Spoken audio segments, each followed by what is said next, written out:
छुटकी की दो जेठानियाँ।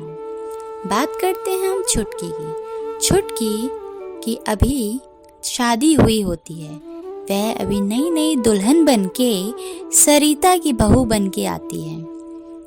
वह शुभम की पत्नी होती है। शुभम उस घर का सबसे छोटा बेटा था जो अभी शादी करके छुटकी को अपने साथ घर लेके आया था। सरिता उसकी सास का नाम था और इसकी दो बड़ी जेठानियां भी थी।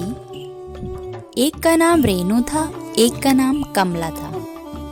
रेनू और कमला छुटकी से बहुत प्यार से पेश आते थे और छुटकी उनकी हर बात को प्यार से मान लेती थी। कुछ दिनों तक रेनू, कमला और छुटकी का आपस में प्यार बहुत चलता था। पर धीरे धीरे रेनू और कमला अपना सारा काम छुटकी को ही देने लग गए थे। रेनू कहती है, छुटकी जरा सुनो ना, मुझे लेट हो रहा है, तुम मेरा ये काम कर देना और सासू माँ को ये भी ला के दे देना। ऊपर से कपड़े भी उठा लेना, नहीं तो तुम्हें पता है ना सासू माँ का गुस्सा कितना ज्यादा है। ठीक है, मैं कर दूंगी। इतने में यह कहकर वह वहां से चली जाती है। छुटकी कुछ दिनों तक इन दोनों की हर बात मानती थी, पर एक दिन छुटकी बहुत परेशान हो जाती है। छुटकी अपने पति के आने का वेट करती है और उसका पति जैसे भी आता है वह उससे बोलती है, मैंने तो सोचा था तुम्हारे घर में शादी करके मैं बहुत खुश रहूंगी, पर यहाँ तो सब मुझे छुटकी समझकर, छोटा समझकर मुझे सब काम पकड़ा देते हैं। कोई अपना काम खुद नहीं करता है, न सासू माँ, न रेनू भाभी, न कमला भाभी, सब अपने पे लगे रहते हैं। तो क्या हो गया, थोड़ा ही तो काम होता है, कर लिया करो, कोई बात नहीं, कभी कभी चलता है इतना तो, तुम तो ऐसी बात को इतना बड़ा मत बनाओ। कभी कभी नहीं, उनका रोज का ही हो गया है, तुमको ये पता नहीं है ना। तुम ज्यादा बात को बढ़ाओ मत, जो हो रहा है उसे ऐसे ही चलने दो। अगर ज्यादा ही दिक्कत होगी बाद में मैं वहां से बात करूंगा, ठीक है? ठीक है। यह कहकर छुटकी फिर से कुछ दिनों तक उनकी बातें मानती है। कमला कहती है, छुटकी जरा तुम चाय बना रही हो तो मुझे भी चाय पिला देना प्लीज। छुटकी उसके लिए चाय बना के लाती है। तो ऐसे ही पूरे दिन भर में इनका यही सब चलता रहता है।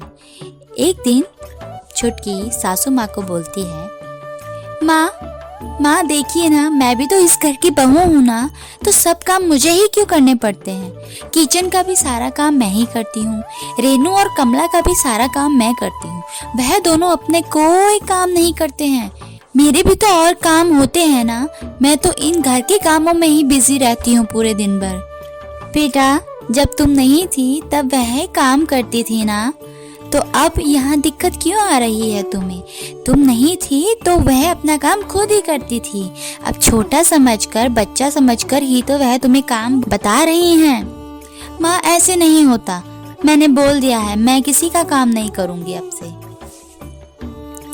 ज्यादा जबान मत लड़ाओ बेटा, वह सारा काम थोड़ी बोलती हैं, तो प्यार से ही तुम्हें काम बताती हैं।